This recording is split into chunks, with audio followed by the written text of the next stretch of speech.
mandar desligar logo o ar, né? Está todo mundo se abanando mesmo, então, com ou sem ar, a gente economiza, né? Pelo menos, não gasta tanto dinheiro, né? Há algum irmão aqui que completou aniversário nessa semana? Penso que os que porventura estão nessa condição já estiveram conosco anteriormente, não é? Então, queremos saudar mais uma vez todos os irmãos e desejar que seja uma noite, de fato, não calorenta, mas calorosa, né? Que todos possam ter uma boa experiência nesta tarde e noite, seja inspiradora para cada um de nós, cada um com as nossas necessidades, nossos desejos, nossos projetos, nossas realizações em curso, né? E amanhã às 14 horas, por exemplo, a Érica Rodrigues, esposa do Boab, que está numa gravidez de alto risco, deverá ter o seu bebê amanhã às 14 horas, o Bento, esse é o nome planejado. Então, queria que os irmãos orassem por isso. Os que participam do nosso grupo de oração, pelo WhatsApp, eu já compartilhei. E com isso, se você não participa e quer participar, basta me mandar um WhatsApp e eu incluo você, e assim a gente vai se informando sobre as pessoas, suas vidas, se interessando umas pelas outras, porque isso é muito valioso para nós, podermos abençoar os outros com a nossa oração. E ao mesmo tempo, quando chegar a nossa hora também, saber que tem gente orando também por nós. Isso é muito bom, isso é muito bonito, isso é muito inspirador, nos dá uma força, não estamos sozinhos. Vamos ficar em pé então, vamos orar. Vou pedir à irmã Letícia, aqui da nossa banda, para orar nesse instante, então, oferecendo esse culto, não é? Sempre bom a gente dizer, não são nós aqui que cultuamos, nós aqui a banda, o organista, o pianista, nós também cultuamos. Nós temos a tarefa de liderar o culto, mas todos nós cultuamos. É importante que ninguém assiste a um culto. Aliás, tem um que assiste, que é Deus. Nós todos somos aqueles que cultuam. Temos as mesmas oportunidades, os mesmos privilégios. Por isso nós sempre buscamos em conjunto oferecer a nossa adoração ao nosso Deus. Vamos então orar assim. Senhor, peço obrigada por estarmos aqui, pronto para ouvir a Tua palavra, Pai. Aqueles que estão a caminho, que o Senhor possa estar cuidando, que assim chegue à Tua casa, Pai. Amém. Coloca a Tua palavra nos nossos corações para que possamos levar para várias outras pessoas e que tudo seja feito na Tua perfeita vontade. Que o Senhor esteja com a gente, nos guiando. Obrigada por mais um dia e peço por uma ótima semana, Pai. É isso que eu te peço, te agradeço. Em nome de Jesus, amém. Amém. Todos podem então se assentar. Vamos então prosseguir.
amai a Deus toda a terra. É o que nós faremos agora de pé, adorando ao Senhor juntamente com a banda que vai nos ministrar esse momento de louvor. Mas eu queria ler apenas este trecho que aí está, entre os dois cânticos de Jonathan Edwards, que diz assim: em Jesus encontramos a majestade infinita e ao mesmo tempo a completa humildade, a justiça perfeita e ao mesmo tempo a graça sem limites, a soberania absoluta e a mais completa submissão, a total dependência de si mesmo e ao mesmo tempo total confiança e dependência de Deus. Tenho certeza que essas palavras foram inspiradas pelo Espírito Santo, porque realmente isto retrata de forma muito clara a personalidade de Jesus Cristo, nosso Senhor e Salvador. Adoremos ao Senhor neste momento de louvor.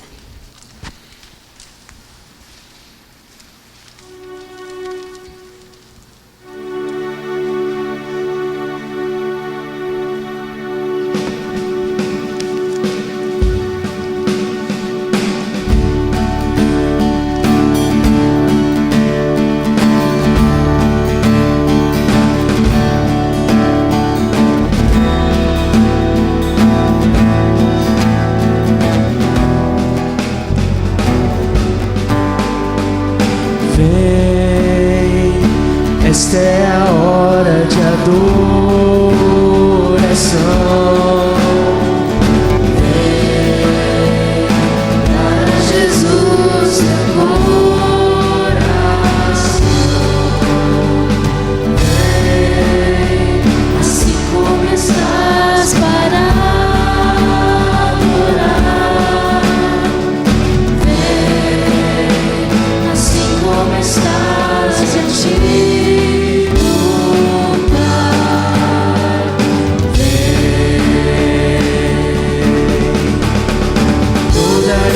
confessará ao Senhor, todo joelho se dobrará, mas aquele que há de escolher o tesouro maior terá. Toda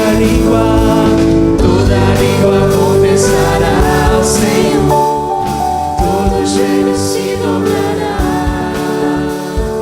mas aquele que há de escolher o tesouro maior virá. Vem, esta é a hora. Vem, esta é a hora de adoração. Vem dar a Jesus teu coração. Vem assim como estás para adorar.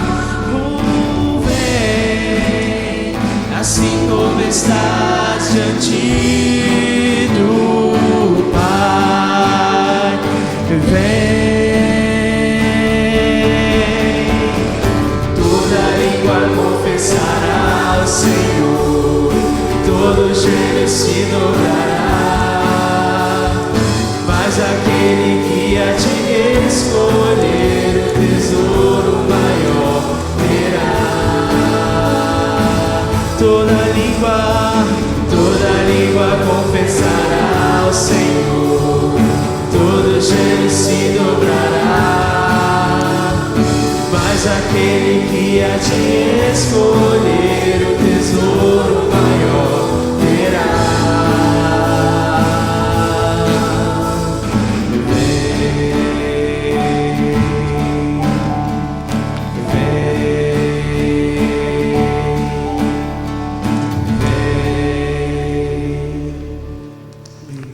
Continuar louvando.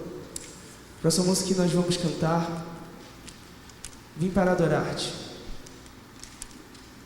E basicamente que ela exalta o nome de Deus, e que nessa noite você possa ter vindo aqui para poder louvar e exaltar o nome do Senhor também. Amém? Amém.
Magnífico capítulo 53 de Isaías, apenas um de seus versos.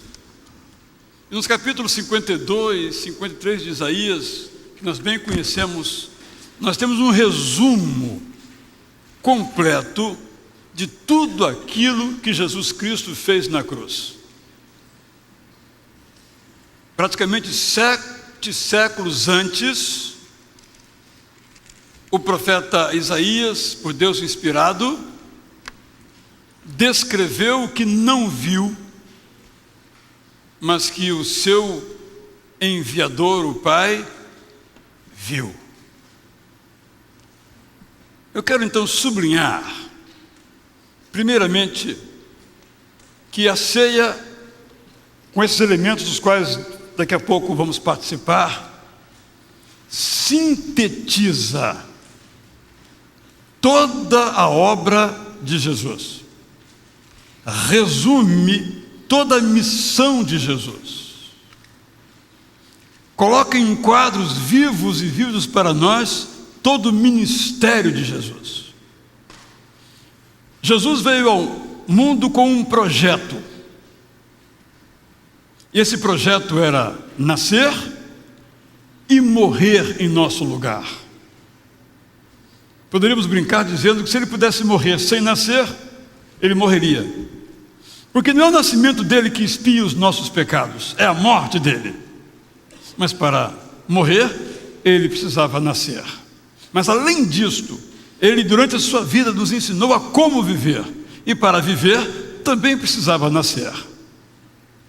A ceia, portanto, é uma espécie de sinônimo de tudo aquilo que Jesus Cristo fez, por causa dos dois elementos nela presentes: o pão, que simboliza toda a vida de Jesus entregue por nós, e o sangue, que simboliza a vida entregue, mas simboliza também a vida que nós podemos viver.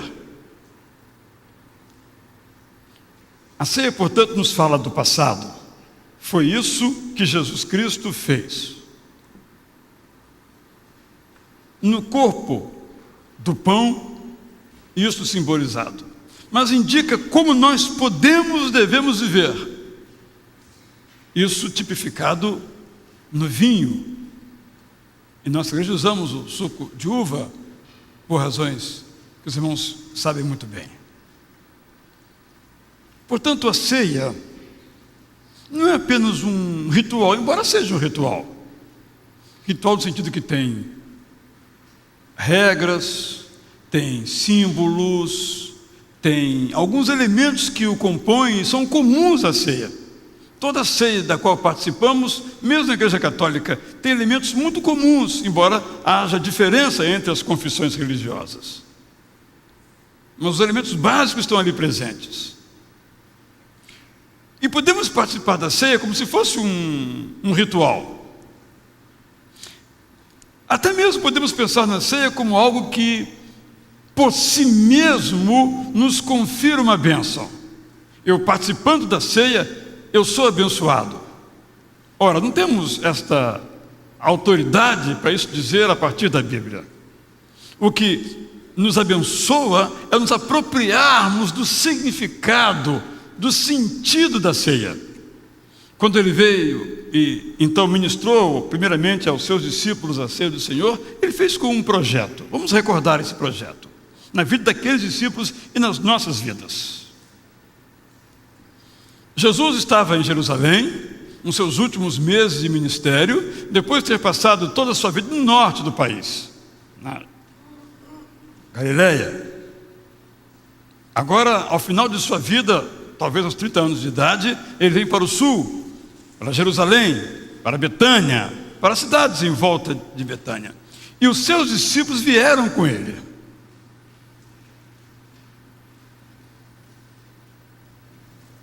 Durante 2 anos e meio, aproximadamente, eles viveram com Jesus o dia todo. Manhã, tarde e noite, viveram com Jesus. Por isso eram chamados de matetés, em grego, discípulos, alunos do mestre, do rabino Jesus. 3 anos muito intensos, como eu disse, manhã, tarde e noite. Não só isso, Jesus os tirou de uma condição de pescadores, a maioria era pescadores, outros tinham outra profissão. Eles deixaram os seus trabalhos.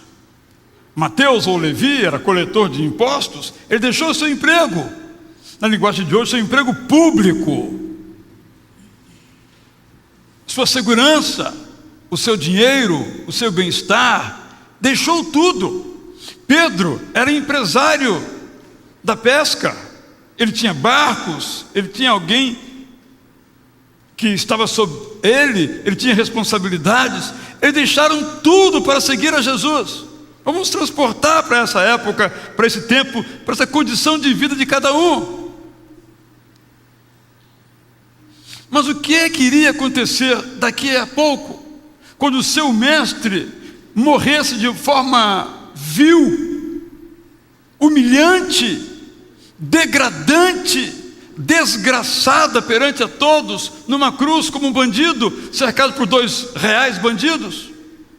Como ficariam aqueles discípulos, aquele ex-empresário, aquele ex-coletor de impostos, aquele ex-isto, aquele ex-aquilo, que deixou tudo? Como ficariam? É por isso que Jesus estabelece a ceia. Ele disse: olha, vocês não se esqueçam que eu vim para um projeto. Esse projeto inclui a cruz, e vocês fazem parte desse projeto. Mas esse projeto não morre quando eu morrer. Ele continua com vocês. Eu dou o meu poder, o poder que o Pai me deu, eu dou esse poder para vocês. Continuem. Mas Jesus conhece a condição humana. Sabia que iam desanimar, que iam até mesmo desesperar. Então ele deixou algo com o qual eles se lembrariam. Ele deixou então a ceia do Senhor. Ele disse: olha, todas as vezes em que vocês se reunirem, tomem a ceia. Vão lembrar então dos meus ensinos, vão lembrar do meu nascimento, vão lembrar da minha vida, e vão lembrar de tudo o que aconteceu na cruz, e vão lembrar, claro que era cedo naquele momento, mas já tinha dito isso, do túmulo vazio. Vão lembrar que Deus está no controle das coisas. Esses discípulos ficaram em Jerusalém. Alguns foram mortos em Jerusalém, porque a perseguição veio, como ele advertiu. Mas alguns se espalharam pelo mundo.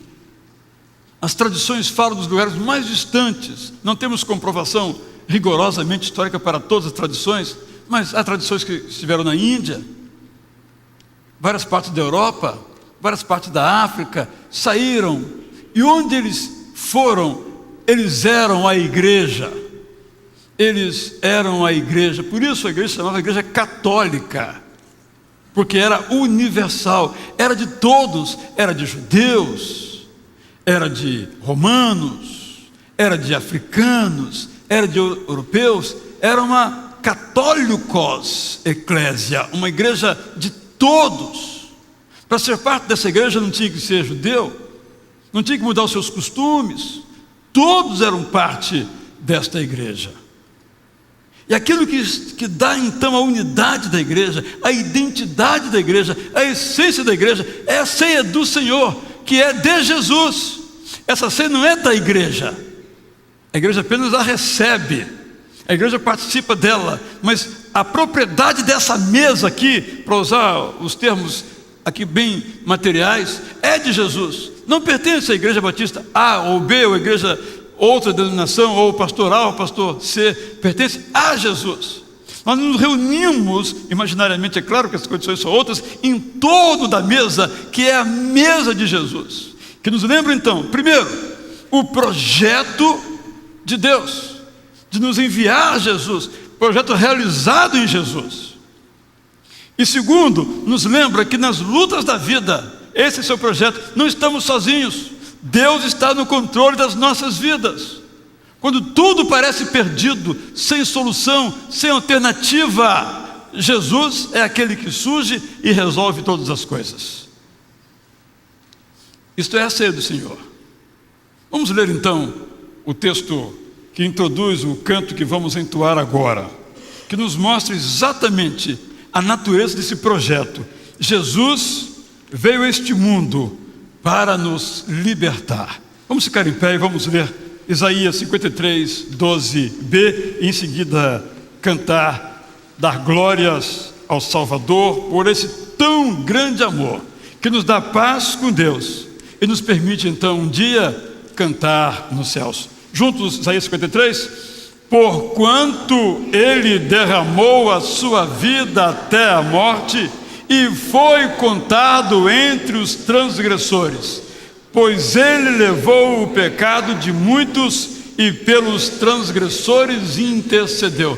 Mais uma vez: porquanto ele derramou sua vida até a morte e foi contado entre os transgressores, pois ele levou o pecado de muitos e pelos transgressores intercedeu. E a minha pergunta antes de cantarmos é a seguinte: Jesus já levou o seu pecado? Vamos cantar então.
Senhor, nós te louvamos mais uma vez nesta noite e glorificamos o teu nome, te damos glória, glória, porque um dia nós iremos, ó Senhor, cantar nos céus e estaremos cantando eternamente, bendizendo e louvando o teu nome. Recebe, ó Deus, a nossa gratidão por Jesus Cristo, teu Filho, nosso Salvador, pois é em nome dele que nós oramos. Amém. Amém. Senhor. Todos, por favor, podem se assentar. Nesse instante que antecede o tempo de nossa entrega de dízimos e ofertas, eu quero fazer primeiramente uma pergunta.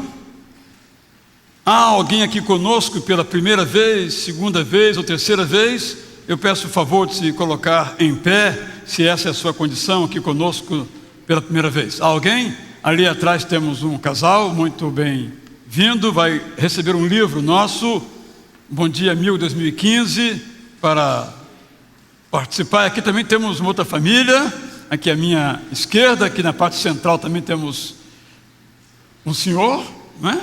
Muito bem-vindo também. Não se assente até receber o livrinho nosso, está sendo providenciado. Acho que vai demorar um pouquinho. Na hora própria a gente volta então a distribuir esse livro, que é um livro aqui de nossa igreja chamado Bom Dia Amigo, que contém uma leitura para cada dia do ano. Então ali você pode ter uma reflexão bíblica. O senhor já ganhou o seu aí, né? Levanta ele aí, todo mundo poder ver. Então é isso aí. Quem não recebeu vai ainda receber neste culto ainda. É uma maneira de estarmos juntos e leve o nosso abraço de onde você veio. Se você é aqui nosso vizinho, considere participar conosco, ficar aqui conosco. Em segundo lugar, eu quero chamar aqui aqueles irmãos que terminaram a 10ª jornada de leitura da Bíblia. Se for possível, e tiver aí apostos, nosso pessoal ali da retaguarda, mostrar a nossa capa da 11ª jornada. Então nós temos aqui este livrete com 24 páginas, que contém então o plano de leitura e algumas palavras de introdução à leitura da Bíblia. Nós lemos então a Bíblia em 1 ano e meio. Para ler apenas a Bíblia, meus irmãos, são 10 minutos diários apenas. Só não lê quem não quer. Porque não é possível que nós não tenhamos 10 minutos por dia. São 3 intervalos de televisão. Só isso, 3 intervalos comerciais. Quase nada. É só querer. Se não gosta de ler, também não é problema. Nós providenciamos áudios do Cornélio para você ouvir. Não temos ainda o Antigo Testamento, mas já temos o Novo. Ele está gravando o Antigo, vai vir aqui em maio, já com o Pentateuco gravado. Foi a conversa que eu tive com ele ontem. Só quem não quer. Concorda comigo? Então alguns irmãos aqui leram, e dos que leram deram os seus nomes. Mas antes eu quero perguntar, quem não recebeu ainda a jornada, nosso irmão Henrique vai distribuir aí. Quem não tem ainda, levanta o seu braço. Meus visitantes pode, se vai ler a Bíblia, é só levantar o braço e você vai então receber. Tá bem? Fica com o bracinho levantado.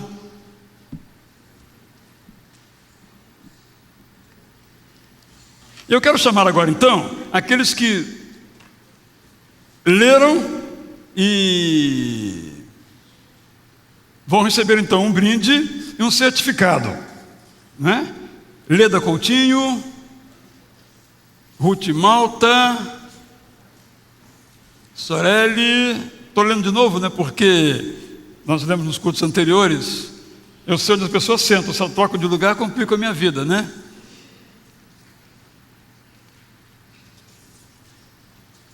Nilza, Kaiser, Maria Helena Rangel, essa está. Vem e leva o de seu esposo também por obséquio. Elizabeth Mendonça.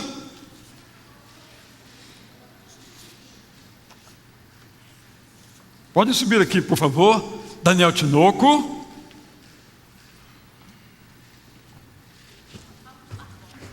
Irmão Amós vai ajudar aqui o Henrique na entrega dos certificados. O Henrique vai entregando os livros. Pode vir aqui.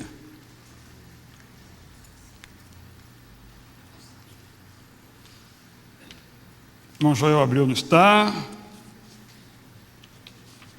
Isaac.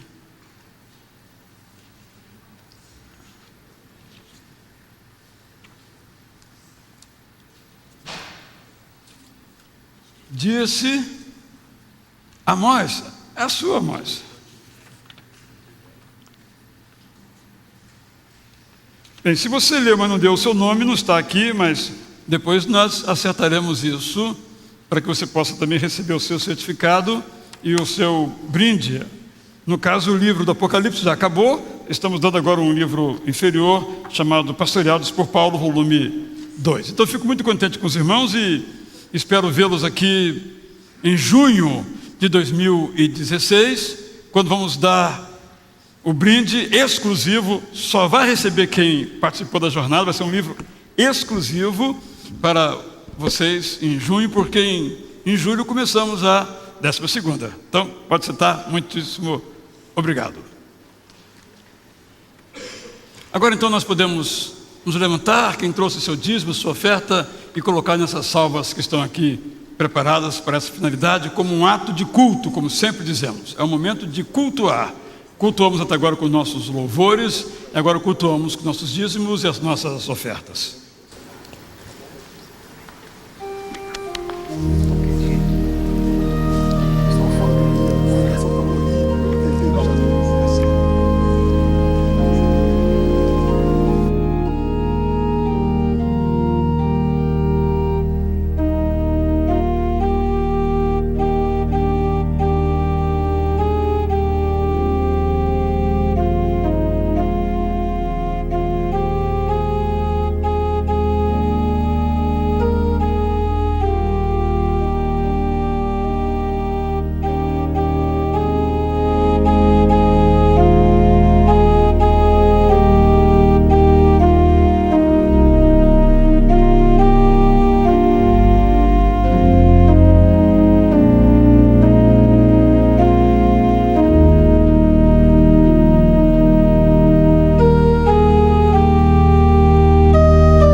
Por favor, os recipientes.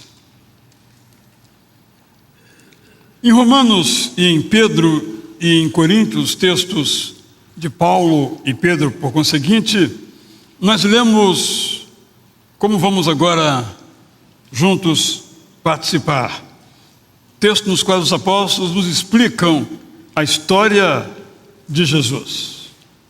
Vamos juntos, como indicado. Jesus foi entregue, morto por nossos pecados e ressuscitado para nossa justificação. Ele mesmo levou em seu corpo nossos pecados sobre ele, a fim de que morrêssemos nossos pecados e vivêssemos para a justiça. Por suas feridas vocês foram curados. Deus tornou pecado por nós aquele que não tinha pecado. Isto é, Deus o Pai tornou o pecado por nós a Jesus Cristo. Tornou o pecador em nosso lugar, os verdadeiros pecadores, para que nele nos tornássemos justiça, nos tornássemos o modo pelo qual Deus nos torna justos, pela graça, justiça de Deus. Antes de cantarmos este pão da vida, Jesus, luz do mundo, príncipe da paz, maravilhoso conselheiro, após o que o pastor Zé Maurício vai orar, eu quero apenas lembrar uma frase que eu li há muitos anos no livro sobre sofrimento de Peter Crift, em que ele diz o seguinte: Jesus não explica o sofrimento. Ele participa da nossa dor. Penso que isso faz uma diferença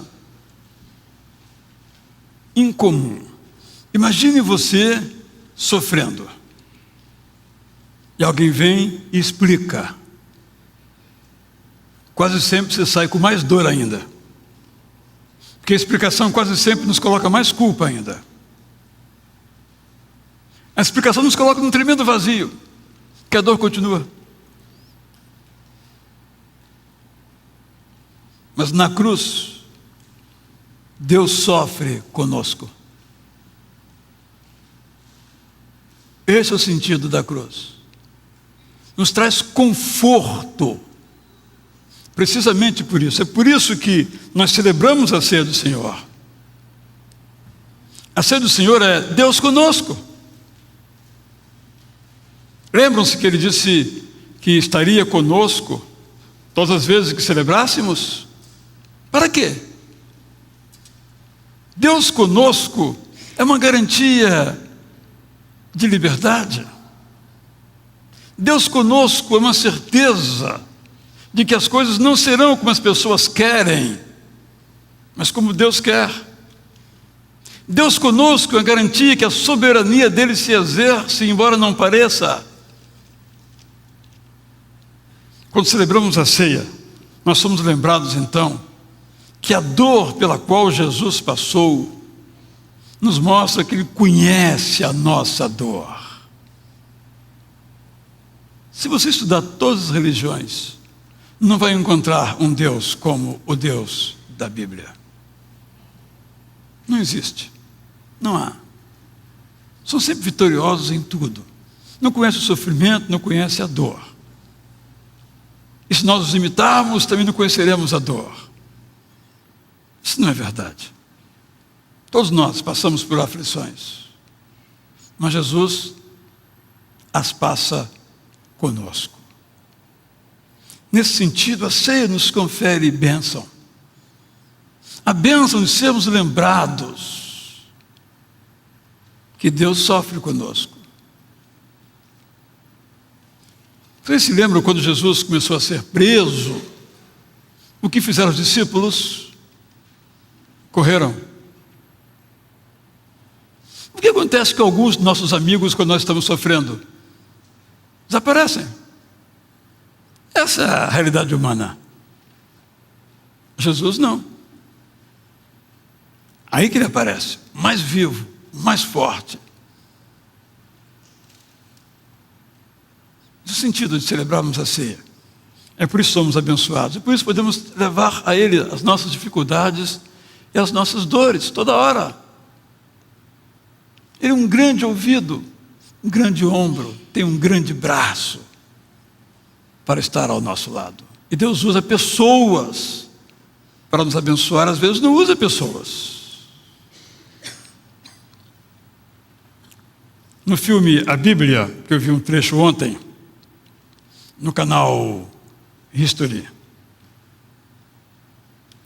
quando Saulo se converte, Jesus aparece a ele. Uma visão, só ele vê, ninguém mais vê.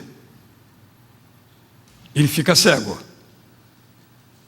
Na cena seguinte, Jesus, outra vez agora, claro que também em visão, aparece a Ananias. Depois aparece a Saulo, outra vez. Aparece a Pedro. São aparições, são visões diretas. Deus pode fazer isso ainda hoje? Pode. Mas o mais habitual dele é que ele use pessoas, ele usa a mim para abençoar você. Ele usa você para me abençoar. Ele nos usa para abençoarmos uns aos outros, para sermos as visões de Deus uns aos outros. Por isso, a ceia é em torno de uma mesa. Mesa é um lugar em torno do qual nos assentamos para conversar, para comer, para estar juntos. A mesa da ceia do Senhor é um símbolo do cristianismo. Juntos. Vamos então cantar e orar. Eu quero chamar aqui a Érica. Lembra que eu falei da Érica no começo do culto? Ela veio. A Érica, pode vir, Boab. Tá, a mãe do Boab, pode vir também. Parece que a Érica está grávida, então eu estou ligeiramente desconfiado. Mas tem uma aqui que rivaliza com você. Tá? Vem uma aqui que está barriga por barriga, vamos ter que fazer uma medição aqui. Vem o marido junto.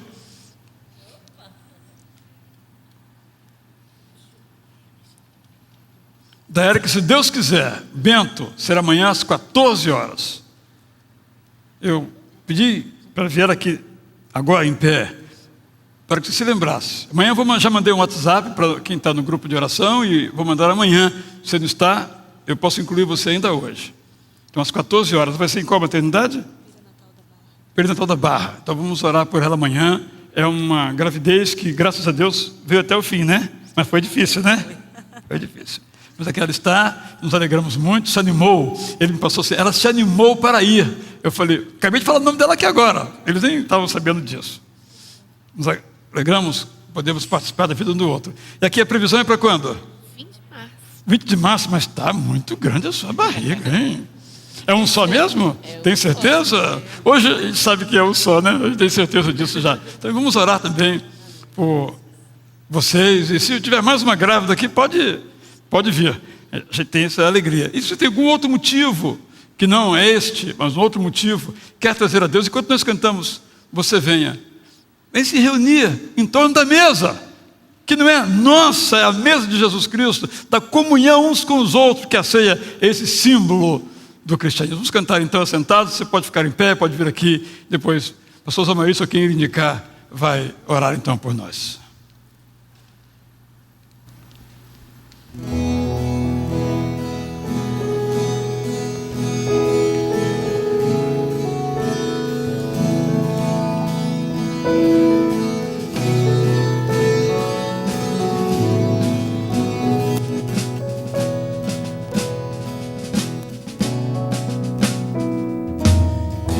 Levou sobre si as nossas dores.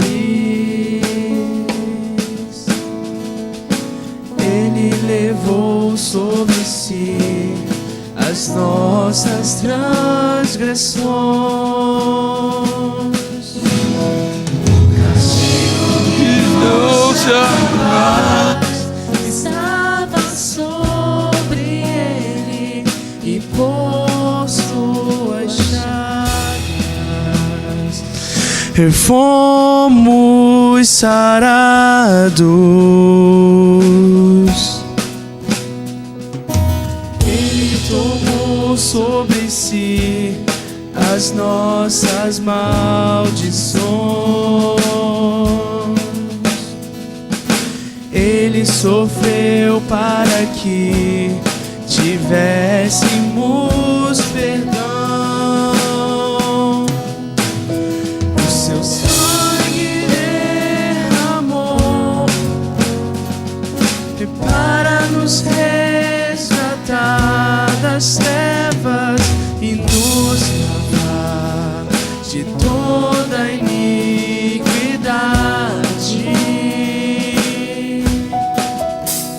Jesus,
és digno de louvor,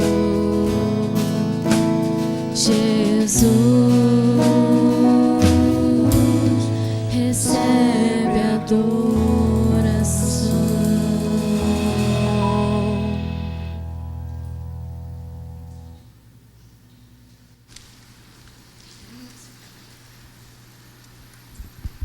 Que som.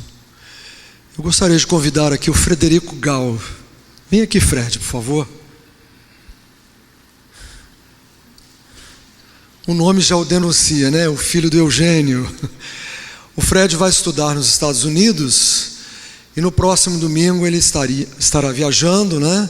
Para ali então aprimorar os seus estudos, e um pouco de tempo depois, talvez mais umas 2 semanas, o nosso irmão Eugênio também estará acompanhando o seu filho. Vamos passar um tempo lá, né, em uma temporada em que o Fred vai estudar. Então nós queremos agradecer também pela vida do Fred, o tempo que ele esteve conosco aqui, desejar a você, Fred, que Deus o abençoe grandemente nos seus estudos, na sua carreira estudantil, que você possa realmente aproveitar esse tempo aí e possa adquirir conhecimento, e ali você possa continuar servindo a Deus da mesma maneira como você tem servido ao Senhor aqui na nossa igreja.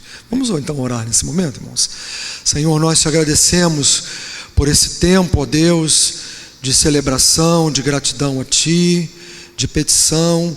Nós queremos, ó Pai, nesta hora, entregar a vida das Tuas servas que estão grávidas, que darão à luz, ó Deus, e pedir ao Senhor que o Senhor esteja presente, esteja com a Érica ali, ó Deus, amanhã, no momento daquele parto, que tudo corra na mais perfeita ordem, e que, ó Deus, seu filhinho venha a este mundo com saúde.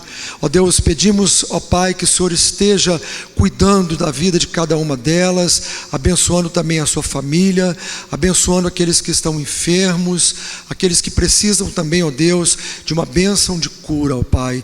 E nesta hora também te agradecemos pela vida do Frederico e pedimos que o Senhor o abençoe grandemente, porque, ó Deus, temos certeza que o Senhor vai estar com ele ali nos Estados Unidos, onde ele vai estudar, e que o Senhor possa, ó Deus, dar a ele, ó Deus, sempre este coração afinado com o Senhor, no desejo de servir ao Senhor, como ele tem servido ao Senhor com fidelidade aqui no Brasil e na nossa igreja, ó Pai. Fica conosco, continua falando ao nosso coração neste culto, é a nossa oração, é a nossa gratidão, é a nossa petição, em nome de Jesus. Amém. Os irmãos, por favor, queiram sentar-se. Deus te abençoe.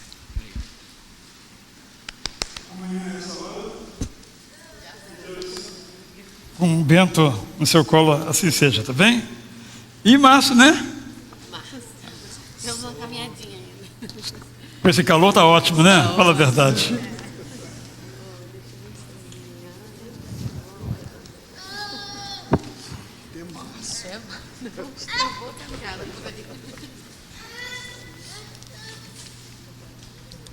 Recentemente eu escrevi um pequeno texto que compartilhei com os irmãos, cujo título é Deus está no controle. Eu quero retomar esse texto no contexto, então, agora do Pai Nosso, a oração do Pai Nosso. Jesus nos ensinou a orar assim: venha o teu reino, faça-se a tua vontade, assim na terra como no céu. Quando nós oramos assim, nós estamos afirmando que Deus está no controle. Eu li uma frase muito bonita na qual o autor diz que o controle de nossas vidas é, na verdade, um campo de batalha. Porque cada um de nós quer controlar a sua vida. E Deus deseja que nós entreguemos a nossa vida ao controle dele. Por que um campo de batalha? Porque ao mesmo tempo em que nós queremos que Deus controle a nossa vida, nós queremos controlá-la. E Deus só controla a nossa vida quando nós entregamos o controle de nossa vida a Ele. E todos nós sabemos que esta é uma decisão muito difícil.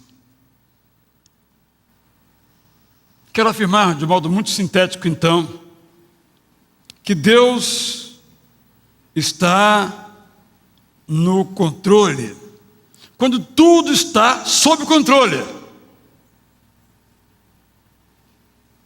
Não temos dificuldade de ver Deus no controle. Mas, na verdade, quando tudo está sob controle, nós achamos que está sob o nosso controle.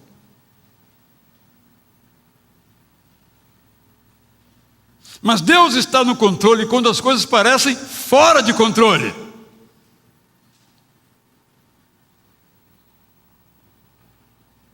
A nossa visão é sempre a visão limitada sobre o que está e o que não está sob controle. Ontem me encontrei com um pastor num funeral e ele tem 80 anos. Eu perguntei: e o senhor, como está de saúde? Ele disse: tudo bem. Quer dizer, aparentemente. Porque nem de nossa saúde nós temos controle. Estamos tão bem fisicamente, aparentemente. Porque há doenças que se revelam dentro do nosso corpo sem nenhum sintoma, sem nenhuma dor. Deus está no controle das coisas conhecidas, boas e ruins, das coisas desconhecidas, ruins e boas. Quando afirmamos então que Deus está no controle, estamos dizendo que temos a esperança que Deus vai agir quando as coisas fogem àquilo que nos parece ser um tipo de controle. Se isso acontecer, quando você diz Deus está no controle, Ele vai agir para colocar sob controle. Mas ainda, quando nós afirmamos que Deus está no controle, nós reconhecemos que nós nem sempre sabemos o que é bom ou o que é ruim para nós. Eu sempre gosto de contar minha própria história. E ela se tornou viva para mim na semana antepassada. Eu vim de ônibus, meia-noite, para o dia seguinte, aqui para o Rio de Janeiro. Domingo para segunda, nesse caso especificamente. E quando eu saí, a mulher que estava do meu lado, uma jovem, começou a falar algumas coisas que eu não entendi. Ela falou assim: devia ser proibido viajar. Eu pensei que fosse o ônibus, realmente estava meio derrubadinho mesmo o ônibus. As companhias, um capricho e tal. Mas não é isso que está falando, não. Me desculpe, o que o senhor está falando? Aquele cara roncando atrás de nós, eu não consegui dormir nem um segundo sequer. Tinha alguém roncando no ônibus? Eu estava dormindo. Eu sou surdo de um ouvido. Eu tenho ouvido bom, eu não escutei nada.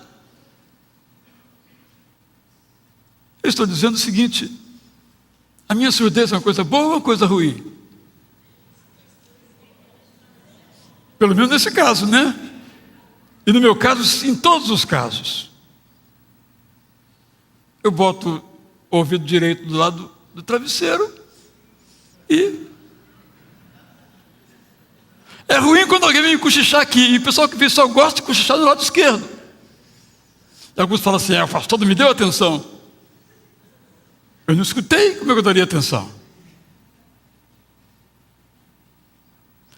É só uma brincadeira para mostrar como a nossa forma de controlar está ligada ao nosso conhecimento da realidade.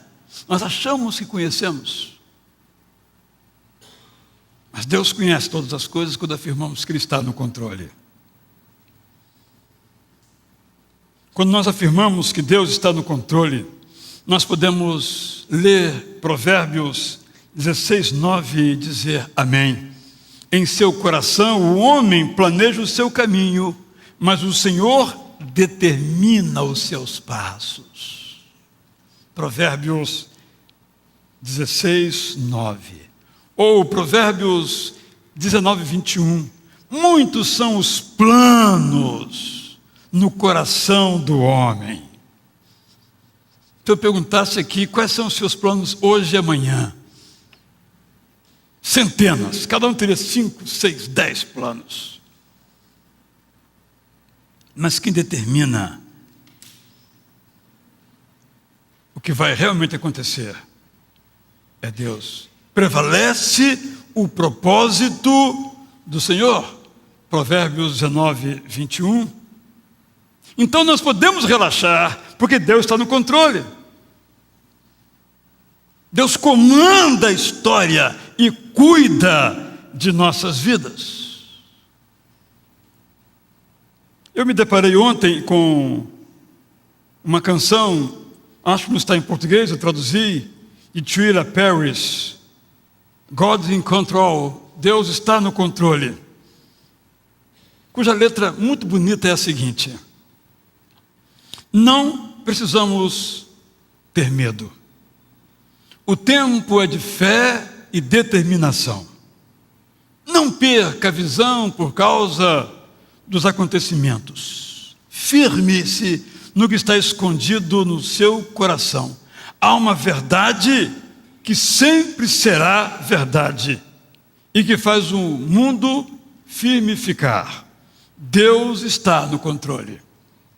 Cremos que seus filhos não serão abandonados. Deus está no controle. Nós escolhemos nos lembrar e nunca ser abalados. Não há poder acima dele ou ao lado dele, nós sabemos. Deus está no controle. A história segue. Há uma linha que cruza o tempo.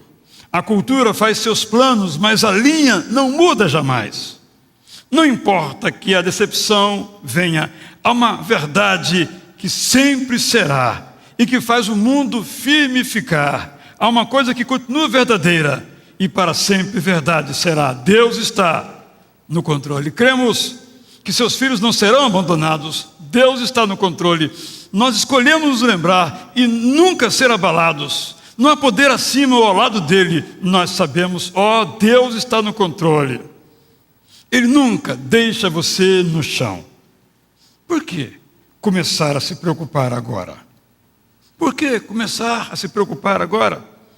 Ele ainda é o Senhor de tudo que vemos. Ele ainda é o Pai amoroso que cuida de você e de mim. Ele cuida de você, Ele cuida de mim, Ele cuida de todas as coisas. Ele cuida de você, Ele cuida de mim, Ele cuida do pardalzinho, Ele cuida de todas as pequenas coisas, sim, de todas as coisas. Deus está no controle. Cremos que seus filhos não serão abandonados. Deus está no controle. Nós escolhemos nos lembrar e nunca ser abalados. Não há poder acima ou ao lado dele. Nós sabemos, Deus está no controle. Deus está no controle. Achei muito bonita essa música. Acredito, Diego, que não esteja disponível em português, por isso eu tomei essa providência. Ouvi a melodia muito bonita, mas não acho que possamos cantar ainda em português. Jesus disse, não se preocupem. Não se preocupe com o amanhã. Deus está no controle.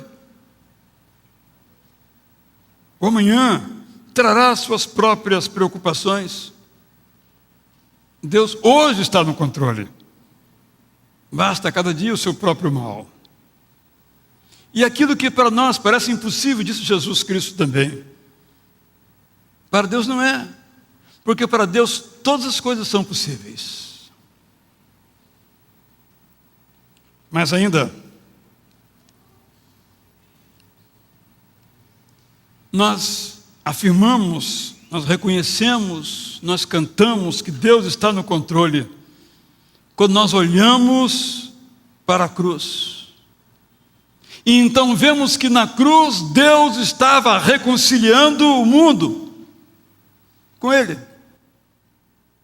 Tudo provém de Deus, diz o apóstolo Paulo, que nos reconciliou consigo mesmo por meio de Cristo e nos deu o ministério da reconciliação, a saber que Deus estava em Cristo reconciliando consigo o mundo, isto é, a cruz que parecia tudo fora de controle, era o maior exercício do controle de Deus, porque naquele caos da cruz, Ele estava nos reconciliando com o Pai.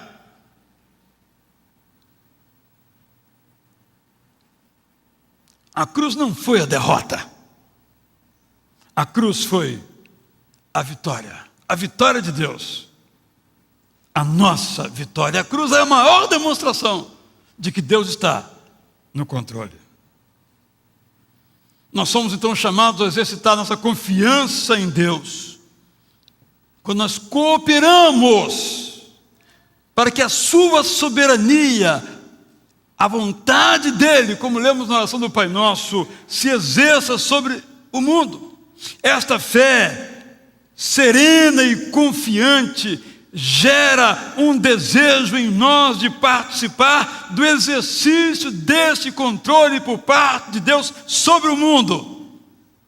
Porque Deus controla a história e usa pessoas para que essa soberania então se concretize.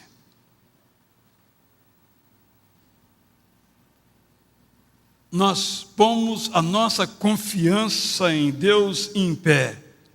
Quando então, sabendo que Deus está no controle, nos enchemos de alegria e coragem para viver, animados pela própria palavra dele que nos diz: todas as coisas contribuem, porque Deus faz assim, para o bem daqueles que o amam, dos que foram chamados de acordo com o seu propósito.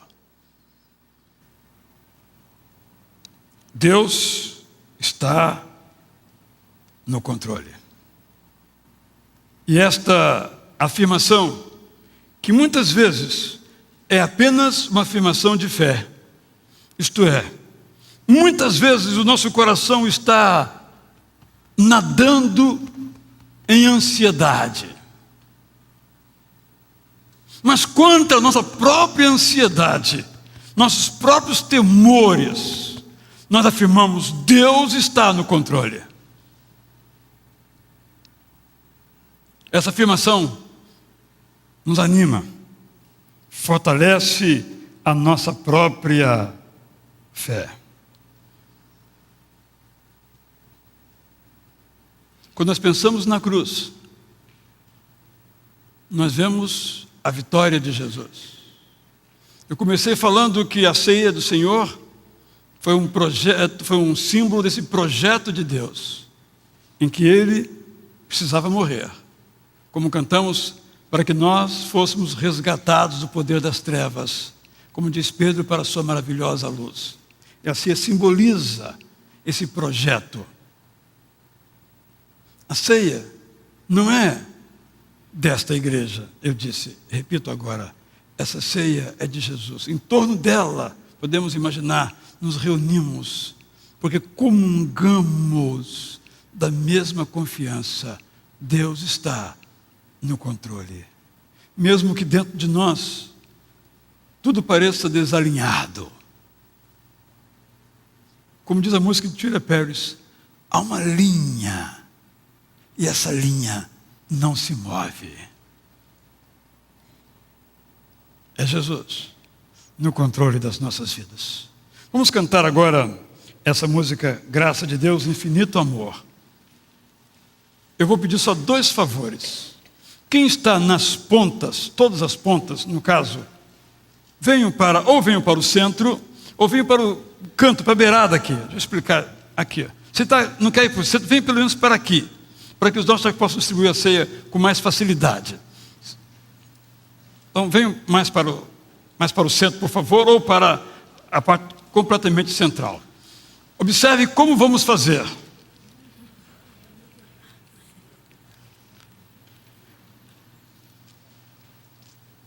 Todos são convidados que creem em Jesus como Senhor e Salvador. Para quem isso faz sentido, são convidados a participar. Você vai pegar, primeiramente, o cálice e vai colocá-lo nesse descanso que tem aí à frente. Você não vai tomá-lo agora. vai comer só o pão agora. Está claro? É um pouco diferente daquilo que nós fazemos. Depois tomaremos o cálice. Então, por isso, vai pegar primeiramente o cálice e colocar no descanso. E segurar, então, o pão, que vamos comer daqui a pouquinho. Vamos, então, participar enquanto nós cantamos essa música. Graça, graça, fonte de paz, de perdão e amor. Graça, graça, graça de Deus para o pecador. Sabe quem é pecador? É aquele que peca. É verdade. Mas aquele que reconhece que é pecador. O perdão não é para quem pecou. O perdão é para quem pecou e reconhece que é pecador. Vamos participar então assim da ceia do Senhor. Graça,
Eu imagino que quando Jesus distribuiu o pão, não era claro dessa forma, era um pão tipo pão árabe, cada um pegou o seu pedaço, ficou com ele nas mãos.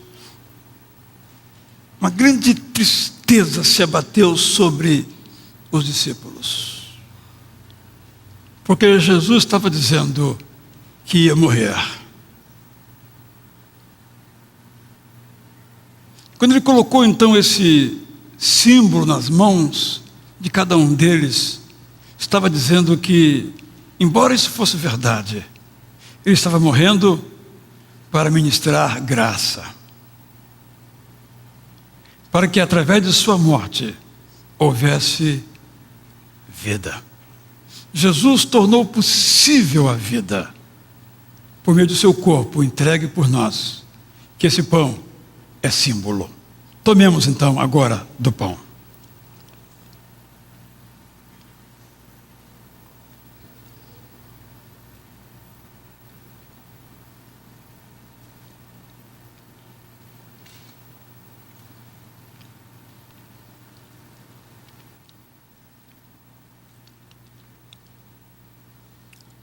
Narra o Evangelho, narra também o apóstolo Paulo, que houve um segundo momento nessa celebração.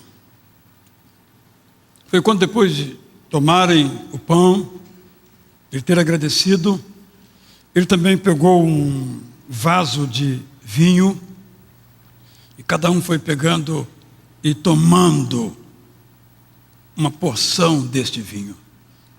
Ele disse, olha, enquanto eles tomavam, ele disse, olha, meus discípulos, esse vinho que vocês estão tomando é o símbolo de que vocês não estarão sozinhos. Quando tudo parecer fora de controle, tomem do vinho na ceia do Senhor e se lembrem que eu estou no controle. Quando vocês parecerem abandonados, sozinhos, tendo tomar decisões às vezes difíceis, saibam que eu estou com vocês. Quando vocês estiverem numa situação que não souberem o que falar, o que dizer, sabe que eu vou soprar nos seus ouvidos o que você vai dizer. Esse é o símbolo da esperança. Esperança que para nós se traduz numa verdade que vamos cantar agora. Foi Jesus que abriu o caminho do céu, nenhum outro vou achar. Nunca irei entrar na mansão de luz se não for através da cruz. Sabe, meus irmãos, às vezes eu ouço a seguinte expressão: nós só temos uma vida, vamos então viver aqui com toda intensidade. Nada contra a segunda parte da frase, viver com intensidade, com responsabilidade, com liberdade, com coragem, com alegria. Mas a primeira parte da frase não é verdadeira. Nós temos duas vidas. Esta agora e uma que vai durar eternamente. A nossa esperança advém que, sendo a vida aqui que nós vivemos boa, há uma vida muito melhor. Sendo essa aqui ruim, há uma vida incomparavelmente melhor. Porque ali então a presença de Jesus conosco será plena. E o controle de Jesus será absolutamente visível. Por isso Paulo diz, olha, todo joelho se dobrará. Estava olhando a cena do paraíso, a cena do céu, e toda língua confessará que Jesus Cristo é o Senhor. Quando participamos da ceia, somos lembrados de que a nossa vida tem um segundo tempo, da qual e para a qual nós vamos participar. Em pé então, assentados, desculpe, sentados como estamos, para não causar problema nenhum na hora de tomar a ceia, o cálice, vamos cantar, foi Jesus que abriu o caminho para o céu. Não, vamos ficar em pé, vamos ficar em pé.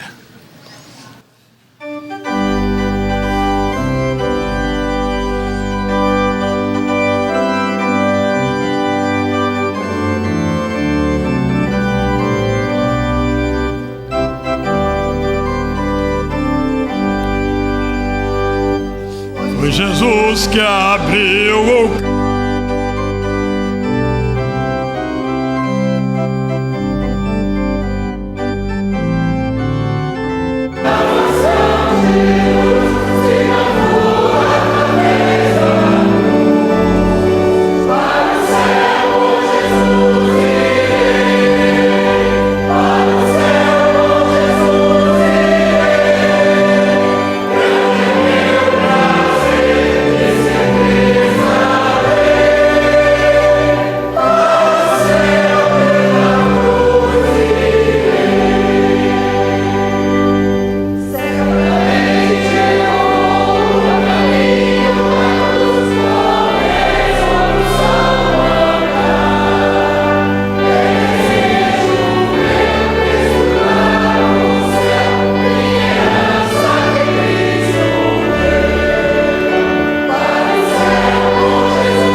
exerceu toda a tua soberania sobre o mundo.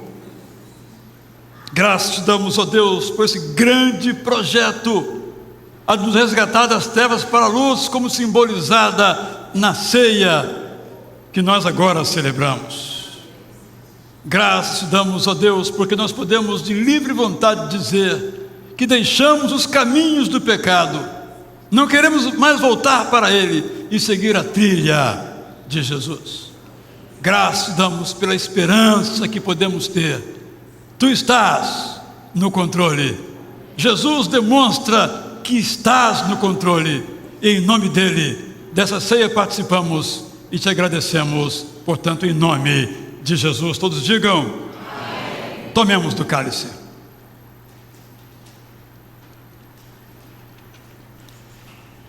Que então o amor de Deus, o Pai,